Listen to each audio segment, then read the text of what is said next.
you all for participating. I'm just going to get right into it. You guys all know, the audience knows who you are now that you've all presented. So I'm going to throw out a statement at you, and the one size does not fit all. For me, that is the one-liner that you can have to talk about the future of education in the 21st century. We've had a very rigid way of looking at it in the past, and so this conversation is going to be grounded in that one saying. So 3 of you here have started schools, and I would love to get your input on what was the most surprising thing that you learned when you started this process. Not challenges, but really like it just hit you out of the blue, like something that you just did not think of when you first started your path. I'll start with you, Danielle. Yeah, thanks for starting with me. I was like, ooh, I got this one. I think so Innovations Academy has now been operating for 10 years, and when my colleague and I first started it, we had this big vision for what we were going to do, very high-minded goals, but we weren't yet, in terms of like entrepreneurship language, we weren't yet working with our customers. And so we didn't know what their exact needs were. We thought we knew what they would need. And the delta between, when you have a mission, the delta between what's actually happening and true and where you want to be can be very, very large. And what I've had the opportunity to do now is to see that shore up. And so when we first started Innovations Academy, speaking of Maslow's hierarchy, we thought a lot about, the top of the pyramid and self-actualization and social-emotional learning. And we weren't thinking so much about, well, what else did the students need within that hierarchy? And so we start every day at our school with a morning meeting and talking about what students are sort of thinking and feeling. But we discovered really quickly that students needed food when they came in. They needed breakfast in the morning. Parents needed education so that when students were coming to our school, we have a very different discipline policy. One thing you can look up is positive discipline. Not all parents practice positive discipline styles, and so we were having this juxtaposition between what the parent community was doing and what we were doing at the school, and so we needed to shore that up with education and building that between the whole community we had. And now what I've seen 10 years later is that our mission and vision is really instilled in the students, and they really understand what we're doing and have taken it on themselves. It's one thing when I visit my school and the staff is talking about what we do and paying lip service to things. It's another when I really see it embodied in the students. But when we first started, that was the biggest thing, was the gap between where we wanted to be and the actuality, and becoming very realistic of, yes, we're going to have our morning meetings and talk about, reflection and awareness, but we're also going to talk about breakfast because that's what's needed right now. Do you feel like the parents and the community kind of 10 years later understand that as well? Like when they look at your school, they're like, okay, this is for our whole family, not just for my one child that I'm sending to this school. We've definitely seen families grow alongside of us where they've come in and they say, we were parented in a particular way and we want to do it differently and we're not entirely sure how. And so they're really open and receptive. And so, yeah, that community, we have very much grown together as Innovations Academy. And Taddy, I saw you writing some notes down, and I kind of feel like what Danielle just said resonated with you. What's your opinion on kind of building the entire community as opposed to focusing in on individuals? I think Danielle's exactly spot on. We found exactly the same thing, that students haven't eaten. If you don't think about all these aspects, then your education is going to fail. Humans also are complex. There's so many things that you have to get right simultaneously, but the key thing, which comes back to your question about like one size fits all, in our book, I think if you can develop a human being's potential, it's like a cat with 9 lives. We use that kind of analogy that if you drop a cat, it's always going to land on its feet. That's ideally the young humans we have to develop, that they are just resourceful, that they can find within themselves the resources, all the knowledge is out there in the world that they need, and they can find it very easily. And so it's just giving them the tools and the resourcefulness And then they will conquer.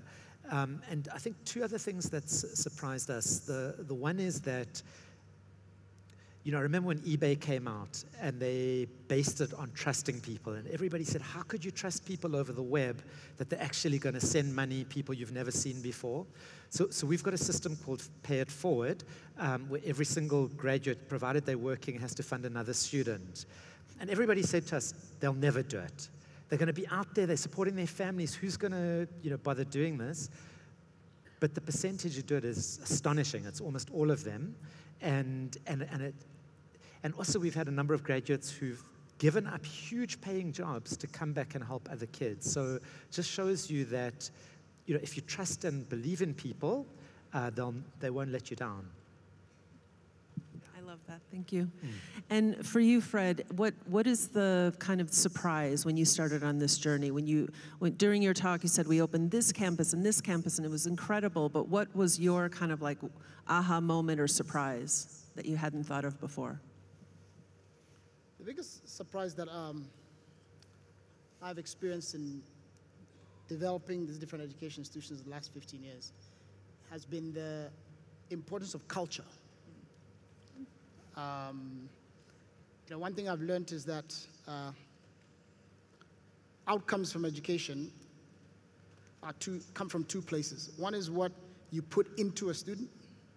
So the buildings that you have, the faculty, the teachers, the curriculum, these are all inputs that you drive into someone. But the other outcome is what the student does for themselves. And that, I've found, is actually a lot more important than most people think. And that comes from the culture that is established in the school. So if you set a culture of high expectations, and you tell someone, I believe in you, you can be great, you are as good as everyone else, then people start to believe, oh, maybe I am good, and maybe I can achieve, and then they get the confidence to do things that they never thought they could do. You know, so the video I showed yesterday of those girls building the drones, the thing that she said at the end was, once you do this, then you get all this confidence, and she was talking about the confidence that she got. So the culture and its impact, you know, I haven't done any analysis on this, but you know, I would say 50% of the results you get comes just from the culture. And a comment that you made in your talk yesterday was at the end of the video with the two young women building the robot, and at the end of that you said, you asked the audience, do you think these women can compete with Harvard graduates? And you're like, of course they can, you know, and just for them to believe that as well, I think is incredibly important. So with that, you can change the education system, however, after they're educated, it's also changing the industries and the degrees that they want and the experience that they want to see before they hire someone. And so how do you, that challenge, how do you kind of change their mindset on what an educated person is or a good fit for their company? I'll actually ask Stacey, because you've kind of been in the business and you've hired people, I'm sure, have gone to school, have not gone to school. Yeah, I mean, to share briefly my experience with school and education, my view on it too has been, as everyone's kind of mentioning up here, I've always looked at school as a place, I'll never forget. So I went to New York University in New York City. My freshman year when I got on campus, I met a guy who was my kind of advisor at NYU. His name's Peter. And Peter told me, hey, you know, if there's one thing that I want you to get out of your college experience, I want you to learn how to learn. And that's something that's stuck with me through everything that I've done in life. And I think that that's one of the ways that I view education, which is if I can go somewhere to learn how to learn or learn about things that I maybe never knew about, but that I could be interested in at some point, that's valuable to me. So I don't necessarily want to go to get a piece of paper and a degree to say, stamp of approval, I got this piece of paper. I want to go to learn about things that I'm actually interested in, things that'll help me in the here and now, and then also in the future, and know that it's a place that I can continually come back to if I want to learn again. So after I sold my first company, went back to college again with the idea that, hey, I just want time to learn and explore and see what other people are doing.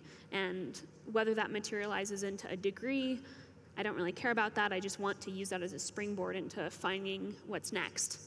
And I think, you know, if you put me and my experience through any company's artificial intelligence system that's like weeding out and filtering applicants, I probably couldn't work for a lot of companies because they would automatically, their systems would look at me and weed me out and say, she doesn't have the degree, or she's dropped out twice. No. But when you take the time to dig a little bit deeper, you realize that there's good reasons for that, and maybe I would be the perfect candidate. So that's something that I've even taken into my hiring practices. I don't even look at the degree.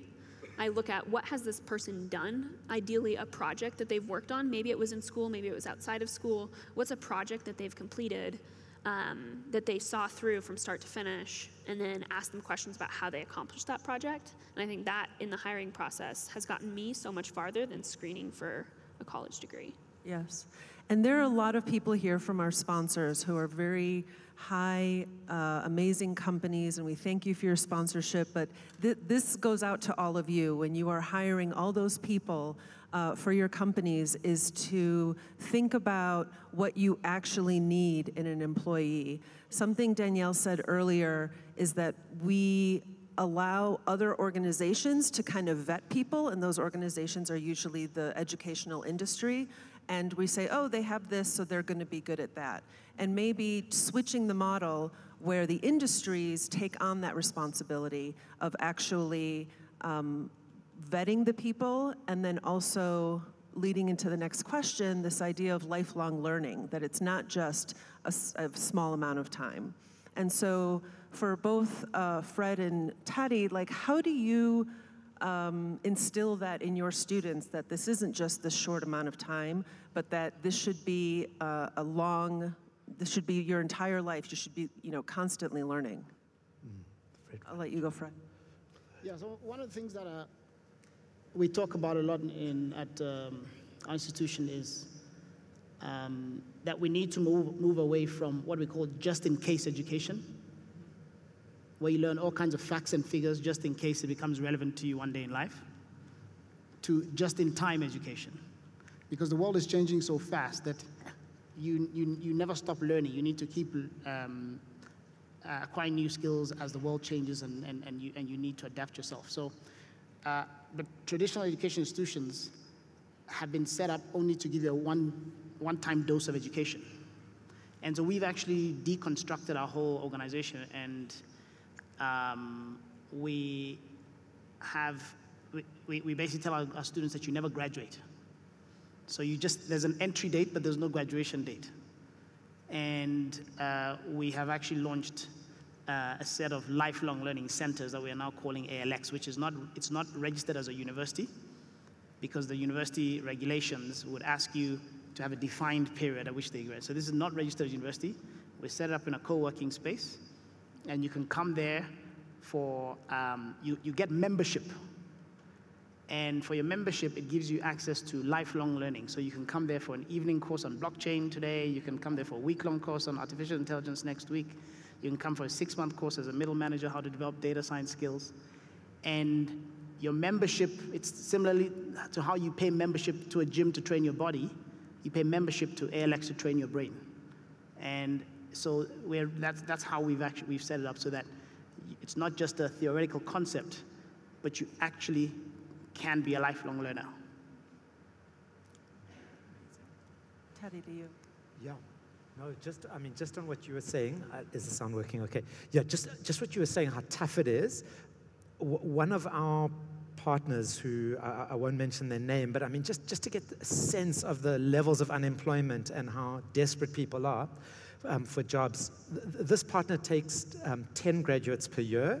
They get over 20,000 CVs for 10 jobs. So they do have to use AI just to come down to the hundreds, and then from the hundreds to filter down. So you can just imagine, I mean, if you're one of these kids and you're competing against 20,000 people for 10 jobs. So I think what it comes down to, firstly, is you have to teach young people to be resilient. And the kind of kids we work with are very resilient. It's just teaching them how to be like that in the corporate world, and just expect that you're going to just keep working at stuff. You're never going to give up. There's always going to be an opportunity, and then having that love for something, to be inspired, to know where they're going.